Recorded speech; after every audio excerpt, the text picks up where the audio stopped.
Hello everyone, welcome to Bansal Academy YouTube platform. जैसा कि हमने लास्ट वीडियो में डिस्कस किया था कि HPSC commission that is Haryana public service commission ने आपकी पीजीटी की वैकेंसीज आउट की हैं पीजीटी केमिस्ट्री के लिए।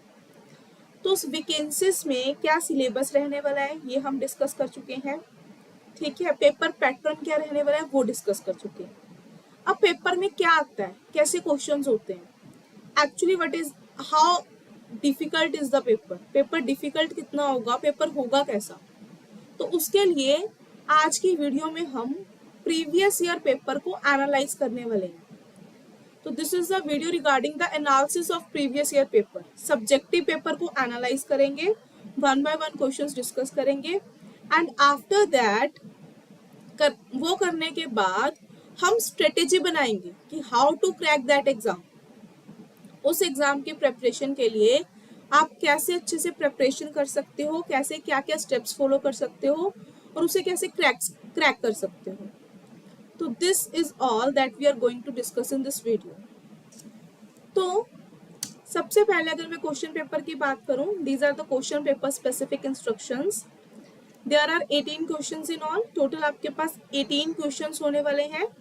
ठीक है, candidate has to attempt only 15 questions और उसमें से आपको 15 क्वेश्चंस अटेम्प्ट करने हैं। ये मैंने लास्ट वीडियो में भी बता दिया था कि 18 क्वेश्चंस आपके पास टोटल होंगे और आपको 15 क्वेश्चन अटेम्प्ट करने हैं and each question is of 10 mark. Her question आपका 10 मार्क्स का होने वाला है। हाँ, आगे उसके पार्ट्स हो सकते हैं। तो total exam is of 150 marks. ये हमने ऑलरेडी डिस्कस कर लिया था। Marks assign to each question part are given against it. किस पार्ट को कितनी वेटेज मिली है, कितने मार्क्स मिले हैं, वो उसके सामने दिए होंगे। Word limiting questions wherever specified should be adhere to. जहां पे भी वर्ड लिमिट मेंशन की गई है कि you have to give the answer in this much words, आपको उसे फॉलो करना पड़ेगा। Attempt of the question shall be counted sequential order. जो क्वेश्चन के अटेम्प्ट हैं, ठीक है, सीक्वेंस वाइज होने चाहिए। ऐसा नहीं है कि पहले आप सेकंड क्वेश्चन कर दो, देन आप 9th क्वेश्चन कर रहे हो, देन 5th क्वेश्चन कर रहे हो। नो, ऐसा कुछ नहीं किया जाना चाहिए। ठीक है, जो हमेशा सीक्वेंस वाले ऑर्डर में होंगे वही ही क्वेश्चन मार्क किए जाएंगे। अगर आप कोई पोर्शन खाली छोड़ देते हो या अनइक्वली कराते हो तो उस केस में आपका पेपर बेसिकली वहां तक चेक होगा जहां तक, मान लो आपने 4 क्वेश्चंस कर दिए, उसके पास एक पेज ब्लैंक छोड़ दिया, फिर 5th क्वेश्चन अटेम्प्ट किया, तो आपके फर्स्ट 4 क्वेश्चन ही चेक होते हैं, देन उसके बाद क्वेश्चन चेक होने बंद हो जाते हैं। ठीक है, तो इस तरीके से आपको हमेशा part wise sequential proper sequence में सिक्वेंशियल ऑर्डर में ही क्वेश्चन अटेम्प्ट करने हैं। अदरवाइज आपके पेपर की करेक्शन नहीं हो पाएगी ढंग से और आपके मार्क्स ऑटोमेटिकली डिक्रीज हो जाएंगे जितना मर्जी अच्छा पेपर आपने किया हो। Then no extra additional sheet will be provided. कोई भी एक्स्ट्रा शीट प्रोवाइड नहीं की जाएगी, आपको एक बुकलेट दी जाएगी बेसिकली, उसमें you have to mark the answers of all 15 questions. हाँ, अगर कोई स्टूडेंट बोलता है कि मैं 18 क्वेश्चंस वगैरह मतलब सारे अटेम्प्ट कर देते हैं ये ऐसे, तो first 15 will be marked. Checking सिर्फ फर्स्ट 15 की होगी, तो अपना उसे अकॉर्डिंग करना है। Answer must be written in the authorised medium. No marks will be given for the answer written in a medium other than the authorised one. फिर आपको पता है आपका केमिस्ट्री का एग्जाम ओनली इंग्लिश लैंग्वेज में आने वाला है। अगर वो सिर्फ इंग्लिश लैंग्वेज में आने वाला है तो आपके आंसर्स इंग्लिश में ही होने चाहिए।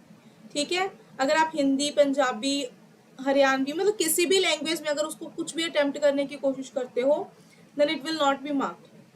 ठीक है, तो आपका प्रॉपर लैंग्वेज फॉलो होनी चाहिए, ऑथराइज तरीके से की जाए। तो these are the instructions regarding the exam. ठीक है, 18 क्वेश्चंस हैं, 15 you have to attempt. Total marks is 150, 10 marks for each question.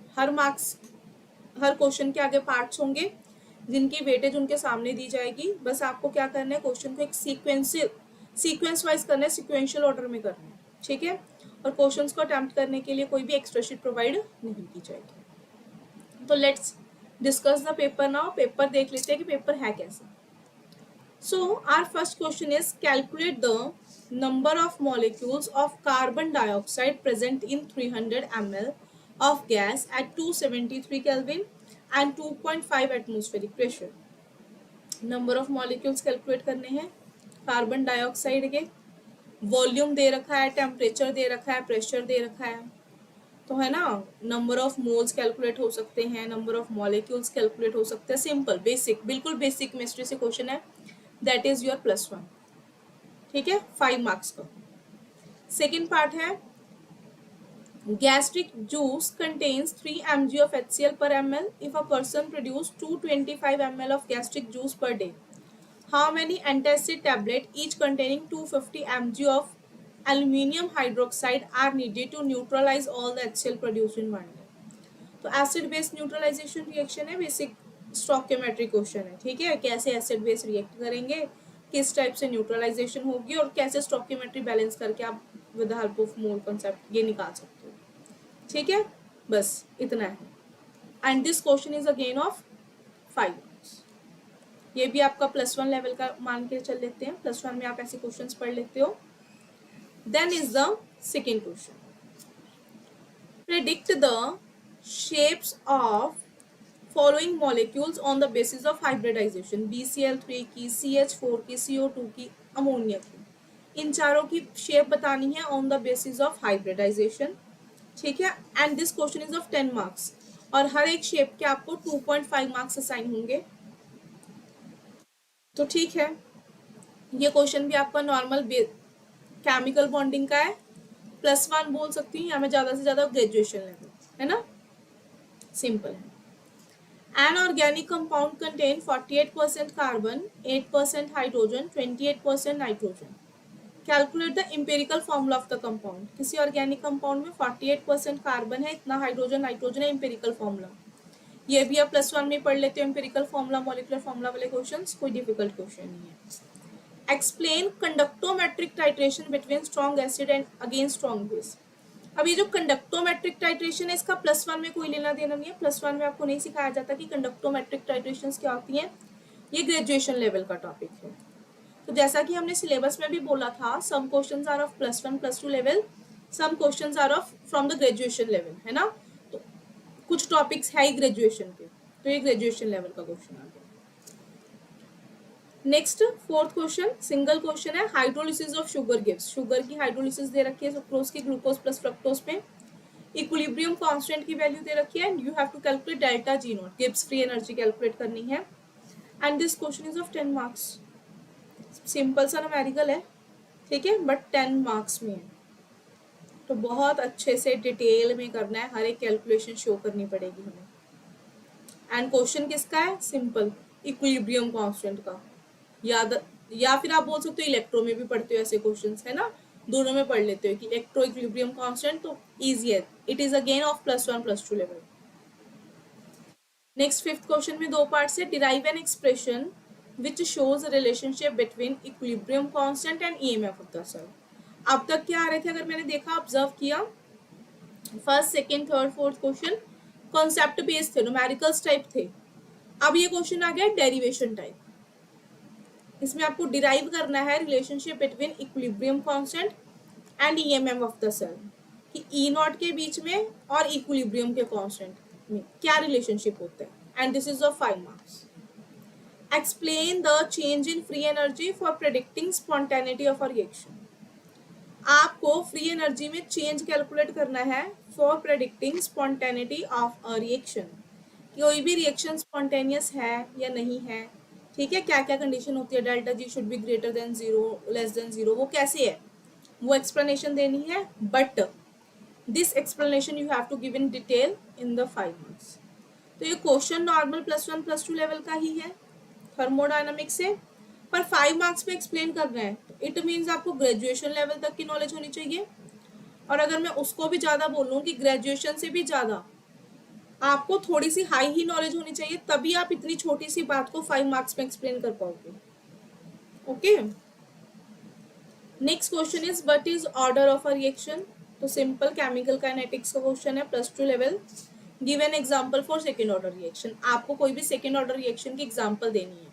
Order की definition is in the 2 marks, and इसकी डेफिनेशन मतलब example is of 3 marks. Don't write any 2 differences between ideal and non-ideal solution is of 5 marks. आपको 2 difference बताने हैं ideal non ideal में, पर क्योंकि question 5 marks का है, तो सिर्फ डिफरेंस लिख देने से नहीं चलेगा, उन दोनों को अच्छे से एक्सप्लेनेशन भी देनी पड़ेगी, अच्छे से एक्सप्लेन भी करना पड़ेगा। ठीक है, तो ये कुछ फिजिकल केमिस्ट्री के क्वेश्चन थे अगर मैं देखूं। इसके बाद दूसरे शुरू हो रहे हैं। ठीक है, इनऑर्गेनिक वाले। तो फिजिकल में हमने क्या देखा कि हमारे पास डेरिवेशन बेस्ड क्वेश्चन भी आ रहे हैं, न्यूमेरिकल्स भी आ रहे हैं, थ्योरेटिकल क्वेश्चन भी आ रहे हैं, थ्योरी भी आ रही है भाई। और जो मेन चीज देखी कि क्वेश्चन बहुत छोटे हैं, पर they are in 5 marks, some are in direct 10 marks, ऐसे ऐसे हैं। तो आंसर सबको आता होगा, उसकी कोई दिक्कत नहीं है, पर एक छोटी सी चीज आपको 5 मार्क्स में लिखनी है तो एक्सप्लेनेशन बहुत सारी देनी पड़ेगी। अब एक्सप्लेनेशन देने का भी एक तरीका होता है। ठीक है, कॉन्सेप्ट सबको आता होता है, उसमें कोई दिक्कत की बात नहीं है। कॉन्सेप्ट कितना क्लियर है, कितना अच्छे से आप एक्सप्लेन कर सकते हो, वो मैटर करेगा यहाँ पे। तो एक्सप्लेनेशन आपको भर भर के देनी पड़ेगी, then you will get 5 marks. तो वे ऑफ रिप्रेजेंटेशन आपका गुड होना चाहिए। ठीक है, नेक्स्ट कुछ क्वेश्चन फिर डिस्कस कर लेते हैं। 7th question is explain why both nitrogen and bismuth do not form pentahalides while phosphorus does. Nitrogen और बिस्मथ तो पेंटाहाइड नहीं बनाते, पर फास्फोरस बनाता है। पी ब्लॉक का क्वेश्चन आ गया फिर से, +2 level. Write any 2 anomalous behaviour of lithium, +2 level. अब 2 ही अनोमलस बिहेवियर लिखने हैं, पर वो कैसे अनोमलस है, कैसे डिफरेंट है, किस तरीके से, proper explanation will be there, then you will get 5 marks. ठीक है, then write an equation in ionic form to represent the oxidizing action of Cr2O7 2 negative in acidic medium। आपको आयनिक फॉर्म में equation लिखनी है, dichromate ion जब acidic medium में कैसे work करेगा, और इसकी स्ट्रक्चर भी बनानी है। Also draw the structure of Cr2O7 2 negative ion. ठीक है, 5 मार्क्स की सिंपल इक्वेशन लिखने का। नॉर्मल तो वैसे आप एक लाइन में इक्वेशन लिख देते हो, अब इट इज इन 5 मार्क्स, तो आपको बहुत सारी चीजें एक्सप्लेन करनी पड़ेगी।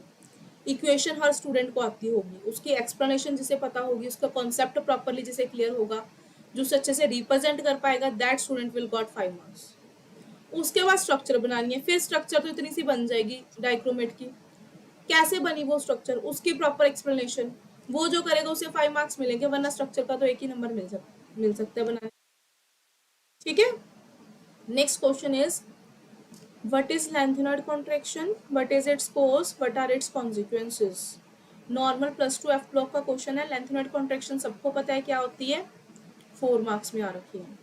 उसके कॉजेज क्या है, क्यों क्यों होती है, 3 मार्क्स में, और उसके कॉन्सिक्वेंसेस क्या होंगे, वो भी 3 मार्क्स में। तो अगर आप देखोगे लेंथेनॉइड कॉन्ट्रैक्शन, तो अब लेंथेनॉइड कॉन्ट्रैक्शन की डेफिनेशन सबको आती है, जिसको प्रॉपर ग्राफिकल वे से समझाना आ रहा है, एक्सप्लेन करना आ रहा है, 4 मार्क्स को उसी को मिलेंगे ना, बाकियों को कैसे मिल जाएंगे। तो अगेन हम क्या देख रहे हैं बार बार कि क्वेश्चन इजी है, आपको फोकस करना है वे ऑफ रिप्रेजेंटेशन पे, लिखना कैसे है, कैसे उसे 4 मार्क्स जितना लिख सकते हो, लगे मतलब एग्जामिनर जो आपसे पेपर लेगा, चेकर को लगे कि आपको 4 मार्क्स देने ही पड़ेंगे, ऐसी रिप्रेजेंटेशन होनी चाहिए। Next is draw one of the geometrical isomer of the complexes. ये कॉम्प्लेक्स दे रखा है, ठीक है, नॉर्मल ऑक्टाहेड्रल कॉम्प्लेक्सेस का ज्योमेट्रिकल आइसोमर बनाना है, विच इज ऑप्टिकली एक्टिव, जो सिंपल ऑप्टिकली एक्टिव हो। 5 मार्क्स में ड्रॉ तो कराओगे स्ट्रक्चर, फिर वो ऑप्टिकली एक्टिव क्यों है, how this is geometrical isomer, उस सब की एक्सप्लेनेशन देनी पड़ेगी साथ में। Explain on the basis of valence bond theory that निकल CN4 2 negative with a square planar structure is diamagnetic, while nickel Cl4 2 negative with tetrahedral geometry is paramagnetic। फिर VVT के बेसिस पे आपको प्रॉपर डायग्राम्स प्लॉट करनी पड़ेंगी कि कैसे कैसे इसकी पहले फॉर्मेशन होती है, इसका स्क्वायर प्लेनर स्ट्रक्चर क्यों होता है, क्यों इसकी DsP2 हाइब्रिडाइजेशन होती है, क्यों इसकी sp3, सारा कुछ एक्सप्लेनेशन देनी पड़ेगी कि it is a strong field ligand, weak field ligand, then जाके इसकी एक्सप्लेनेशन होगी। ठीक है, again both the questions are of +2 level, और इसको अगर मैं बोलूँ ज़्यादा डिटेल में लिखना है तो आपको ग्रेजुएशन लेवल की नॉलेज होनी चाहिए। Explain any 4 sources of air soil pollution, ये तो मतलब मैं बोलूँ बच्चों वाला क्वेश्चन है सॉइल पोल्यूशन, बट क्योंकि केमिस्ट्री के एग्जाम में आ रहा है, सॉइल पोल्यूशन तो आप लिख दोगे sources, but that must be related to chemicals, chemistry related sources लिखने पड़ेंगे, then you will get the marks. अगर आप बेसिक से ऐसी जो आपकी 5th या 6th की EVS की बुक में लिखे होते हैं वैसा कुछ लिख के आओगे उसके लिए आपको कोई भी 6 नंबर नहीं देने वाला। Then give the classification of organometallic compound based on their hapticity. फिर से ऑर्गेनोमेटालिक कंपाउंड्स का क्वेश्चन आया। अब this question is not in the +2। Organometallic compound topic ही आप जाके ग्रेजुएशन लेवल में पढ़ते हो।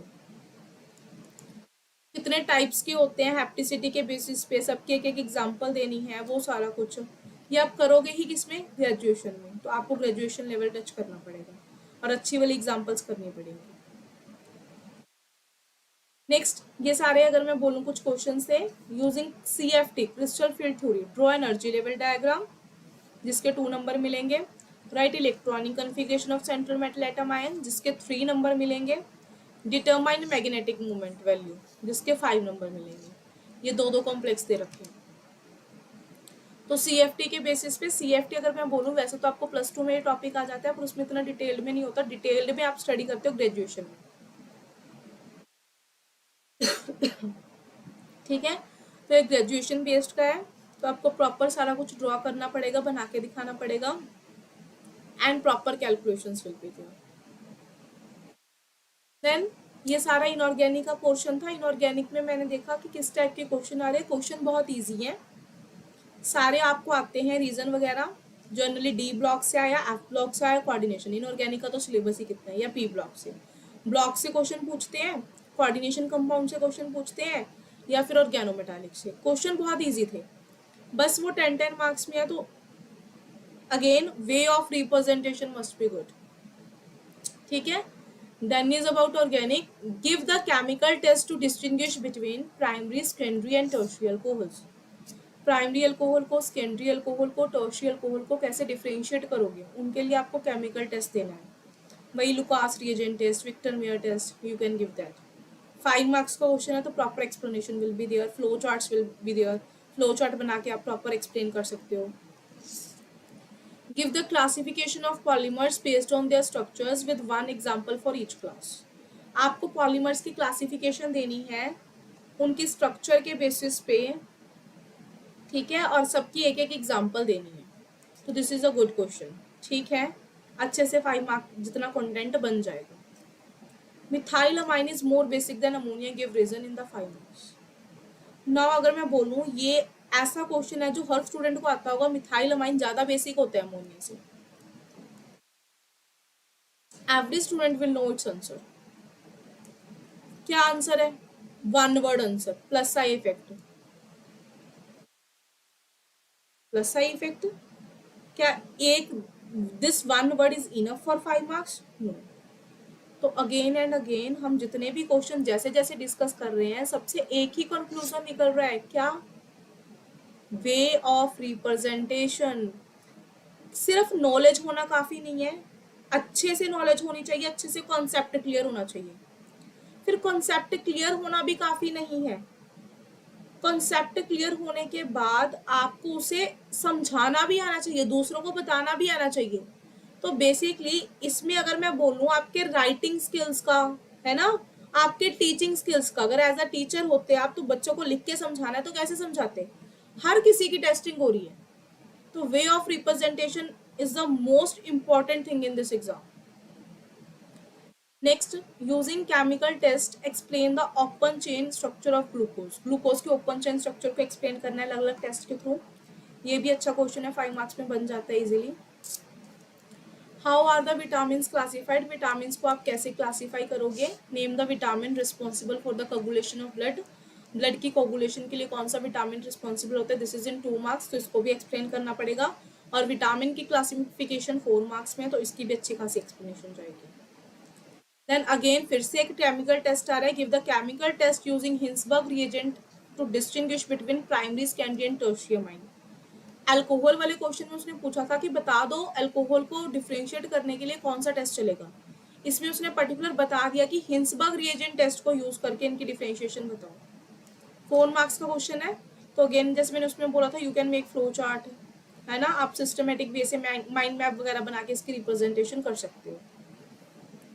Then give the biological functions of nucleic acids. Nucleic acid के क्या क्या बायोलॉजिकल फंक्शन होते हैं, completely learning memory based question है। ठीक है, बायोलॉजिकल पोर्शन चला गया बायोलॉजी का, तो मेमोरी बेस्ड क्वेश्चन है। आपको कम्प्लीटली लर्न करना पड़ेगा और 5 मार्क्स के लिख के भी आना पड़ेगा। Right Gabriel phthalimide synthesis reaction and Hofmann bromamide degradation reaction. अब वो पूछ रहे हैं इन दोनों रिएक्शंस के बारे में and question is of 5 marks. तो सिंपल रिएक्शन लिख के नहीं चलेगा, you have to give the first naming reaction है, जनरल रिएक्शन तो देनी पड़ेगी, then you have to give the examples, number of examples आपको देनी पड़ेंगी and you have to give the mechanism also. अगर अच्छा बनाना चाहते हो तो और 5 मार्क्स में क्वेश्चन तो आप मैकेनिज्म भी दे सकते हो, ऐसा कॉन्टेक्स्ट रहेगा। Right the distinguishing chemical test for aldehyde and ketone. Again a question from test. Aldehyde ketone को डिफरेंशिएट करने के लिए कौन से टेस्ट है, टोलेंस रिएजेंट, फैलिंग सॉल्यूशन, कौन सा टेस्ट कैसा है, ठीक है, तो दैट यू कैन डिस्कस।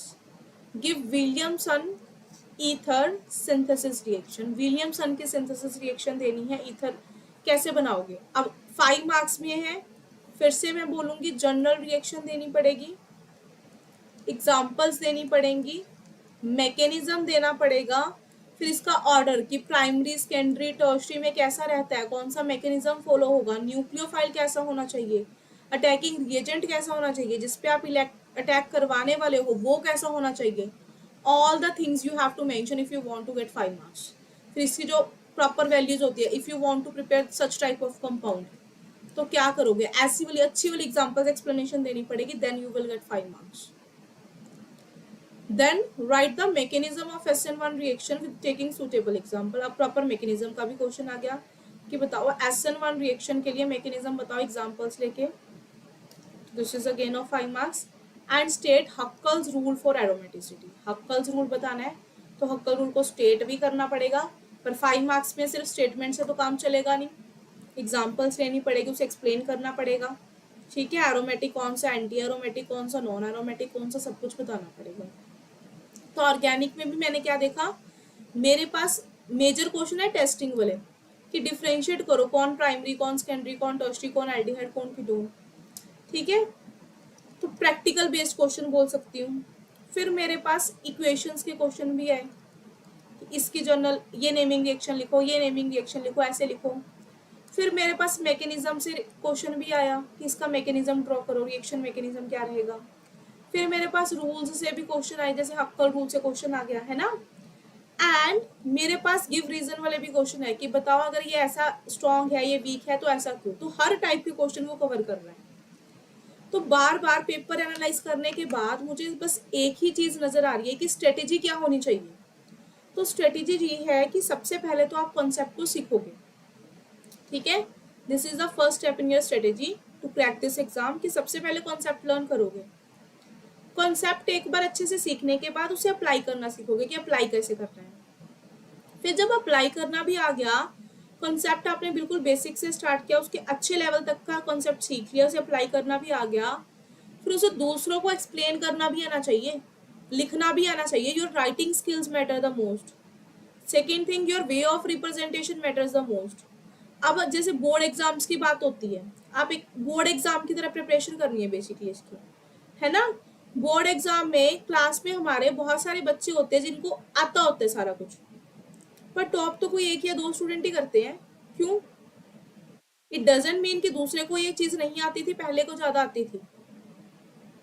अगर एग्जाम में पर्टिकुलर पोस्ट निकली है, जितने लेटर से 10 पोस्ट है किसी एग्जाम की, तो 1000 10,000 number of students will give that exam. Crack तो 10 का ही होगा, बुक इन 10 का होगा।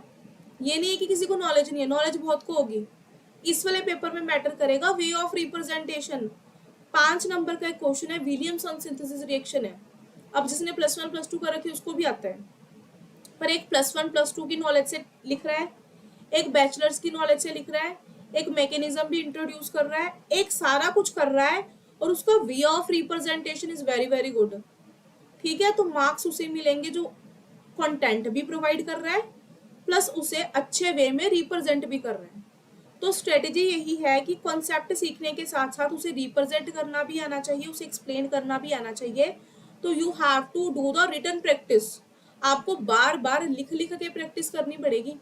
अब तक क्या आता था, जनरली कॉम्पिटिटिव एग्जाम में हम क्या करते हैं, ऑब्जेक्टिव बेस्ड है, जैसे इसका फर्स्ट टेस्ट ही है, ऑब्जेक्टिव बेस्ड है, कॉन्सेप्ट आया अप्लाई किया ऑप्शन टिक, ओके ठीक है, कॉन्सेप्ट पे फोकस करते हैं, पर इसमें अब आपको एक्सप्लेनेशन पे, कंटेंट पे, रिप्रेजेंटेशन पे, हर चीज पे फोकस करनी पड़ेगी। तो again and again writing practice चाहिए, वे ऑफ रिप्रेजेंटेशन अच्छा होना चाहिए, ठीक है।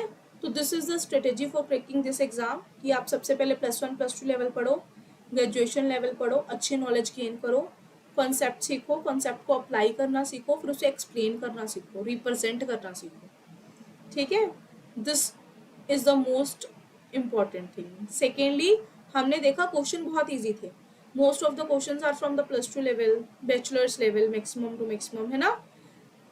मास्टर्स के लेवल से कुछ ज्यादा नहीं आया, पर बहुत छोटे छोटे क्वेश्चन 5 मार्क्स, 6 10 मार्क्स में आ रहे हैं डायरेक्ट।